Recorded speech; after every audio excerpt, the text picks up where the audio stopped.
This channel does not promote any violent, harmful, or illegal activities. All content provided by this channel is meant for an educational purpose only. Durgapur গণধর্ষণ কাণ্ডে 5 অভিযুক্তই গ্রেফতার। আপনাদের আরো একবার জানাই, দুর্গাপুর গণধর্ষণ কাণ্ডে 5 অভিযুক্তই গ্রেফতার। শেখ নাসির উদ্দিনের পর শেখ সাফিকুলকেও গ্রেফতার করলো পুলিশ। আগেই আরো 3 অভিযুক্তকে গ্রেফতার করেছে পুলিশ। আমার সহকর্মী জয়ন্ত রয়েছেন আমাদের সঙ্গে। জয়ন্ত, অর্থাৎ এফআইআরে যে 5 জনের নাম ছিল সেই 5 জনকেই গ্রেফতার করতে পেরেছে পুলিশ। একদম ঠিক কথা। গতকালই 3 জনকে দুর্গাপুর মহকুমা আদালতে তুলে 10 দিনের পুলিশি হেফাজতে নির্দেশ দেওয়া হয়েছিল। গতকাল শেখ নাসির উদ্দিনকে আটক করেছিল, এরপরে শেখ শফিককেও পুলিশ গ্রেফতার করেছে। তাকেও আজকে দুর্গাপুর মহকুমা আদালতে তোলা হচ্ছে নাসির উদ্দিনের সঙ্গে। একই ধারা প্রয়োগ করা হয়েছে, অর্থাৎ যে 5 জনের বিরুদ্ধে অভিযোগ ছিল, যে 5 জন এই ঘটনার সঙ্গে যুক্ত, 5 জনকে পুলিশ ইতিমধ্যেই গ্রেফতার করেছে এবং তাদেরকে নিয়ে ঘটনা পুনর্নির্মাণ করানো হবে। পুনর্নির্মাণ কি ঘটনা ঘটিয়েছে ওরা, তাদেরকে ওই ঘটনাস্থলে নিয়ে গিয়ে সম্পূর্ণটা পুলিশ হেফাজতে নিয়ে পাওয়া যায়, এরকম পুলিশ আমরা জানতে পারছি। পুলিশের মধ্যে একটা বড় কোনো সাফল্য এবং ঘটনার 3 দিনের মধ্যে এই সাফল্য পাওয়াতে পুলিশের কর্তারা তারা অনেকটা স্বস্তি নিঃশ্বাস করেছেন। যে রাজনৈতিক চাপের সঙ্গে সমাজ মাধ্যম এবং সামাজিক চাপ ছিল পুলিশের উপর, সেই চাপ থেকে অনেকটাই মুক্ত পুলিশের যে আধিকারিকরা। এই জায়গা থেকে জয়ন্ত এখান থেকেই জানতে চাইবো, এই যে 5 জন যাদের নামে এফআইআর হয়েছে এবং যারা এখন পুলিশ হেফাজতে রয়েছে, এদের পরিচয় কি? কিভাবে এরা কোনোভাবে নির্যাতিতার যে সহপাঠী, বারংবার নির্যাতিতার বাবা যে অভিযোগটা করছিলেন যে নির্যাতিতার সহপাঠীর পূর্ব পরিচিত এরা, সেই ধরনের কোনো লিঙ্ক কি পেয়েছে পুলিশ? পুলিশের তরফ থেকে কি বলা হচ্ছে এই 5 জনের গ্রেফতারির পর? দেখো, এই আইটিসি মেডিকেল কলেজের সঙ্গে আইটিসি একটা ওখানে রেসিডেন্সিয়াল প্লটও আছে, নার্সিং কলেজ আছে, ওখানে নিরাপত্তা রক্ষীর কাজ করতে এর মধ্যে একজন পাইপ লাইনে তার কাজ করতো। অর্থাৎ এদের আইটিসিতে যাতায়াতের অনেক পূর্ব অভিজ্ঞতা আছে, মানে এখানে এরা যাতায়াত করতো এরকমটা জানা গেছে। এই যাতায়াত করার ফলে এই এদের সঙ্গে কোনো পূর্ব পরিচিত যে সহপাঠী তার সঙ্গে পূর্ব পরিচিত, বা এই মেয়েটির সঙ্গে যে নির্যাতিতা তার সঙ্গে পূর্ব পরিচিত কিনা, এটা পুলিশ এটা খুঁটিয়ে দেখছে।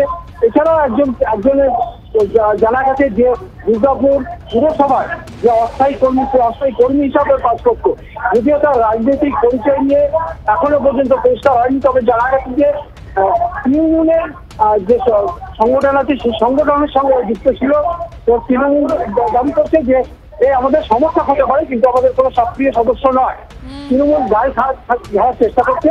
বিজেপির তরফ থেকে দাবি করা হচ্ছে যে দুর্গাপুর পুরসভার অস্থায়ী কর্মী, অর্থাৎ দুর্গাপুর পুরসভা দাঁড়াতে পারে না। ইতিমধ্যে 5 জনকে গ্রেফতার করা হয়েছে, 3 জন গতকাল, আজকে 2 জনকে আদালতে তোলা হবে এবং তাদেরকেও পুলিশি হেফাজতে নেওয়া হবে। এই ঘটনার সঙ্গে আর কেউ যুক্ত ছিল কিনা, যে পড়ুয়া তার জয়ন্ত আরেকটা জিজ্ঞাসা, জয়ন্ত, যাদেরকে ইতিমধ্যে গ্রেফতার করা হয়েছে, অর্থাৎ যে 5 জনের নাম এফআইআরে ছিল, তারা ইতিমধ্যে পুলিশ হেফাজতে। ঘটনার পুনর্নির্মাণ ঘটনাস্থলে নিয়ে গিয়ে তাদেরকে কিভাবে ক্রাইম সংঘটিত হয়েছে কোনো কিছু জানা যাচ্ছে এখনো পর্যন্ত? এই ধরনের কিছু করতে চাইছে পুলিশ? দেখো, গতকালই 3 জনকে পুলিশ হেফাজতে দিয়েছে, 10 দিনের হেফাজত। বাকি 2 জন ছিল তাদেরকে আজকে আদালতে তোলা হয়েছে। আজকে আদালতে ছিল তাদেরকেও পুলিশি হেফাজতে নেওয়া হবে, এটা আমরা জানতে পেরেছি। পুলিশি হেফাজতে সহজেই পাওয়া যাবে। যে মামলা তাদের বিরুদ্ধে দেওয়া হয়েছে গণধর্ষণের মামলা, সেক্ষেত্রে তাদের কোনো জামিনের সুযোগ নেই। যদি অপরাধ প্রমাণিত হয়, কমপক্ষে 20 বছরের জেল হতে পারে, কমপক্ষে 20 বছরের জেল। জয়ন্ত, তুমি নজর রাখো অপু বাউরি, শেখ গিয়াসউদ্দিন সহ 5 জনকে দুর্গাপুর ধর্ষণ কাণ্ডে 5 অভিযুক্তই গ্রেফতার। আপনাদের জানিয়ে রাখি, শেখ নাসির উদ্দিনের পর শেখ সাফিকুলকেও গ্রেফতার করলো পুলিশ। আগেই আরো 3 অভিযুক্তকে গ্রেফতার করেছে পুলিশ। অপু বাউরি, শেখ ফিরদৌস, শেখ রেজাউদ্দিনকে 10 দিনে পুলিশ হেফাজতে নির্দেশ দিয়েছে আদালত। নির্যাতিতার বন্ধুর বয়ান ঘিরেও ধোঁয়াশা রয়েছে এবং তরুণীর উপর নির্যাতনের কথা কেন কাউকে জানাননি বন্ধুর বিরুদ্ধে অভিযোগের তীর নির্যাতিতার বাবার। দুর্গাপুর গণধর্ষণ কাণ্ড, আর এই কাণ্ডে ধৃত শেখ নাসির উদ্দিন তৃণমূল কংগ্রেস কর্মী বলে দাবি বিরোধী দলনেতা শুভেন্দু অধিকারী। শাসক শোষক হলে বিচার পাওয়া যায় না, মন্তব্য বিরোধী দলনেতার। শুনুন কি বলছেন তিনি। মূল অ্যাকিউজড এখনো গ্রেপ্তার হয়নি। আজ নিয়ে মোট 4 জন গ্রেপ্তার হয়েছে। আজকে যে গ্রেপ্তার হয়েছে নাসির উদ্দিন, তিনি দুর্গাপুর পুর নিগমের অস্থায়ী কর্মী, তৃণমূলের ক্যাডার। ওনার বাবা পার্টির পোর্টফোলিও হোল্ডার। এই ঘটনার সঙ্গে এতদিন তো অনেক তথ্য চলছিল, আজকে আরেকটি নতুন তথ্য যুক্ত হলো যে এই গণধর্ষণের সঙ্গে সরাসরি তৃণমূল কংগ্রেসের পদাধিকারীও যুক্ত। স্বাভাবিকভাবে শাসক যেখানে শোষক, সেখানে আইনের শাসন এবং বিচার পাওয়ার কোনো জায়গা নেই। পুলিশেরই দায়িত্ব যাতে ফাঁসির মানে ডেথ কনভিকশন হয় বিএনএস এর অন্দরে। পশ্চিমবঙ্গ পুলিশ মমতার পুলিশকেই করতে হবে। শুভেন্দু অধিকারী একটা প্যাথোলজিক্যাল লায়ার। শুভেন্দু অধিকারী এখন বড় বড় ডায়লগ দিচ্ছেন যে ফাঁসি এনশিওর করতে হবে। ফাঁসিটা তো এনশিওর হয়েই যেত যদি আপনার সরকার অপরাজিতা বিলটাকে আটকে না রাখতো। ধর্ষকের ফাঁসি চেয়েছে মমতা ব্যানার্জি, আপনারা ধর্ষককে বাঁচাতে চেয়েছেন। আজকে নাটক করছেন তৃণমূল কর্মী এইসব গল্প দিয়ে। গতকালকে কি করেছিলেন? গতকালকে ধর্ষকের মধ্যে ধর্ম টেনে এনেছিলেন। আমরা প্রথম দিন থেকে বলেছিলাম ধর্ষকের কোনো জাত হয় না, ধর্ষকের কোনো ধর্ম হয় না, ধর্ষকের কোনো রাজনীতি হয় না। ধর্ষকের একটাই পরিচয়, সে ধর্ষক, তার জায়গা হবে জেলের পেছনে বা ফাঁসি কাটে। দুর্গাপুরের ঘটনার প্রতিবাদে এসইউসিআইয়ের বিক্ষোভ, হাসপাতালের সামনে বিক্ষোভ, পুলিশের সঙ্গে এসইউসিআই সমর্থকদের ধস্তাধস্তি, ব্যারিকেড ভাঙার চেষ্টা বিক্ষোভকারীদের। দেখুন সেই ছবি।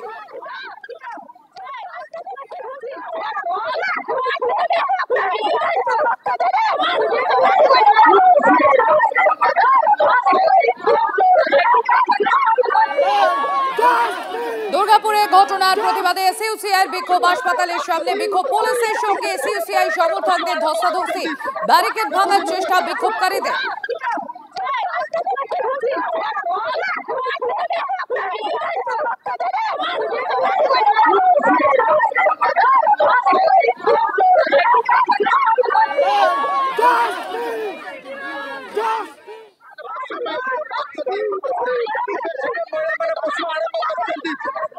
দুর্গাপুরে গণধর্ষণ কাণ্ডের প্রতিবাদে তুলকালাম দুর্গাপুর সিটি সেন্টারে বিজেপি ধর্নায় বসেন Suvendu Adhikari.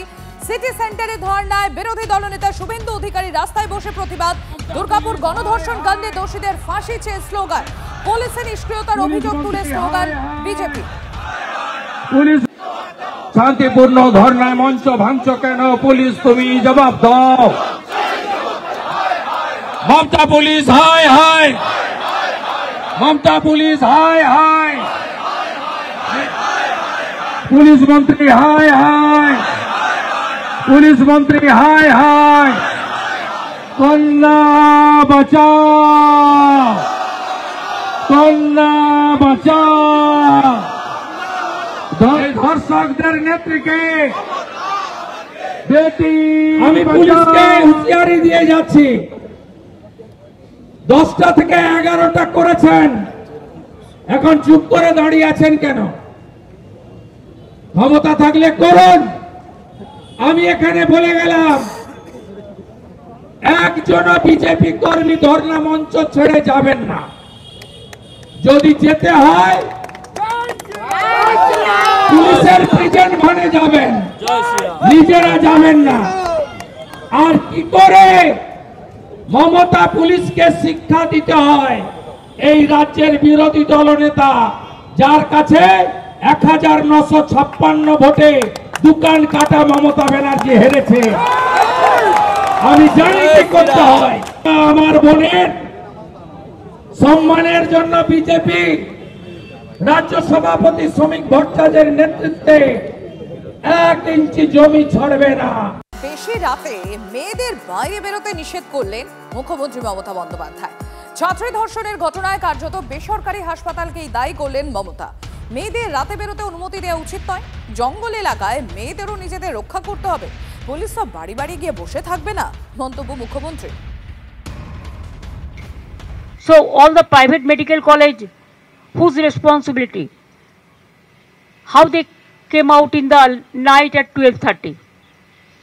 But private medical colleges also is to take care for their students, and especially the girl child at night time. They should not be allowed to come out in the outside. They have to protect themselves also. There is a forest area. আর তারপরে বিভিন্ন রাজ্যের ছেলেমেয়েরা যেখানে পড়তে আসে এবং তাদেরও আমি অনুরোধ করব রাত্রিবেলা না বেরোতে, কারণ পুলিশ তো জানতে পারে না কে কখন রাত্রিবেলা বেরিয়ে যাচ্ছে। আর প্রাইভেট মেডিকেল কলেজেরও একটা দায়িত্ব আছে তাদের স্টুডেন্টদের টেক কেয়ার করা। পুলিশ তো আর বাড়িতে বাড়িতে গিয়ে বসে থাকবে না। তো এইরকম সাহস কার আছে? বলছেন যে রাত্রিবেলা বেরোনো ঠিক হচ্ছে না, বলছেন নারী সুরক্ষা নিজেদের বুঝে নিতে হবে। এইরকম এত সাহসী মুখ্যমন্ত্রী, বোল্ড মুখ্যমন্ত্রী পাবেন নাকি কোথাও? বেশি কথা বললে তো বলে দেবে আপনাকে লক্ষ্মীর ভান্ডার দিচ্ছে, ওটাও বন্ধ করে দেবো। বেশি কথা বলবে না। হুঁশ যার আছে সে মানুষ। আমাদের মুখ্যমন্ত্রীর হুঁশ নেই, তাই বাকিটা আর বলছে। পুলিশকে অপদার্থ বানিয়েছেন পুলিশ মন্ত্রী, আর মেয়েদের উপর দোষ দিচ্ছেন। এটাই তো তালিবানি ফতোয়া। সব সাম্প্রদায়িক, সব মৌলবাদী, সব সঙ্গীরা এই কথাই বলে, যখন কোনো ধর্ষণ হয় মেয়েদের উপর দোষ দেয়। তার মন্তব্যের ভুল ব্যাখ্যা করা হয়েছে, রাজনীতি করা হচ্ছে, বিতর্কের মুখে দাবি মুখ্যমন্ত্রী মমতা বন্দ্যোপাধ্যায়। দমদম মেদিনীপুরে আমি কিছু বলেছি, আমার কথা ডিস্টর্ব করা হয়েছে। প্লিজ আপনাদের একটা রিকোয়েস্ট করব, আমাকে আপনারা কোশ্চেন করবেন আর তারপরে ডিস্টর্ব করবেন। আমি ভাত খাই সেটা না বলে আমি ভাত বলে দিচ্ছেন। এইসব রাজনীতি আমার সাথে করার চেষ্টা করবেন না। হাসিমারাতে পৌঁছানোর পর এই প্রসঙ্গে কি ব্যাখ্যা দিয়েছেন মুখ্যমন্ত্রী সেটা তো আপনাদের শোনালাম। এবার শুনুন, বেশি রাতে মেয়েদের বাইরে বেরোনো নিয়ে মুখ্যমন্ত্রীর এই যে মন্তব্য, সেই মন্তব্যের আবার পাল্টাতো আরজিকরের নির্যাতিতার বাবা মার। রাতে বেরোনো ইস্যুতে মহিলাদের নিয়ে এই ধরনের মন্তব্য অত্যন্ত দুঃখজনক। পড়াশোনা ছেড়ে মেয়েদের ঘরে বসে থাকতে হবে, ক্ষোভ উগরে দিলেন তিলোত্তমার মা বাবা। এখন বলছেন মেয়েরা বাইরে বেরোলো কেন? এরপরে হয়তো কোনোদিন উনি যদি থাকেন তাহলে শুনবো মেয়ে হয়ে জন্মগ্রহণ করেছো কেন? মহিলাদের বিরুদ্ধে এই ধরনের মন্তব্য করেন, সেটাই সবচেয়ে দুঃখজনক বিষয়। আমি বলবো উনি ফতোয়া জারি করে দিন, মেয়েরা যেন ঘর থেকে না বেরোয়। তালিবানরা যেরকম ফতোয়া জারি করে, উনিও ফতোয়া জারি করে দিন যে মেয়েরা যেন ঘর থেকেই না বেরোয়, ঘরের মধ্যে ঘরের কাজ করবে, ঘরে থাকবে, পড়াশোনা শেখা তাদের কোনো দরকার নেই, কোনো কাজ তারা অংশগ্রহণ করবে না।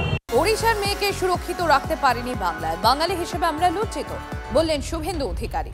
মুখ্যমন্ত্রী দুর্গাপুর আসবেন আশা করেছিলাম, কিন্তু তিনি দায়িত্ব পালন করেননি, মন্তব্য বিরোধী দলনেতা। শুনুন, তিনি যে ধরনের কথাবার্তা বলেছেন তাতে বাঙালি হিসেবে আমরা সবাই লজ্জিত।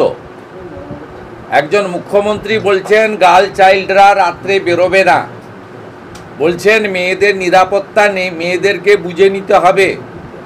এটা কোন জঙ্গলের রাজত্বে আমরা বসবাস করছি? আমরা আশা করেছিলাম মুখ্যমন্ত্রী তার চার্টার ফ্লাইট নিয়ে অন্ডালে নেমে ওই কন্যাটিকে দেখতে যাবেন, তার চিকিৎসা কেমন চলছে, অন্তত ডাক্তারদের সঙ্গে আইকিউসিটিতে কথা বলে তারপরে তিনি তার ভ্রমণে বা প্রমোদে যাবেন। তিনি সে দায়িত্ব পালন করেননি। যে বাংলা অতিথি দেব ভব, আমরা উড়িষ্যার একজন মেয়েকে এখানে সুরক্ষিত রাখতে পারলাম না, এটা বাঙালি হিসেবে আমিও ব্যক্তিগতভাবে আমরা লজ্জিত। আমরা উড়িষ্যার শেঠিবাবু এবং তার পরিবারের কাছে আমরা ক্ষমা প্রার্থী যে তার কন্যাকে সুরক্ষা দিতে পারল না পশ্চিমবঙ্গ। এর থেকে লজ্জার আর কিছু হতে পারে না।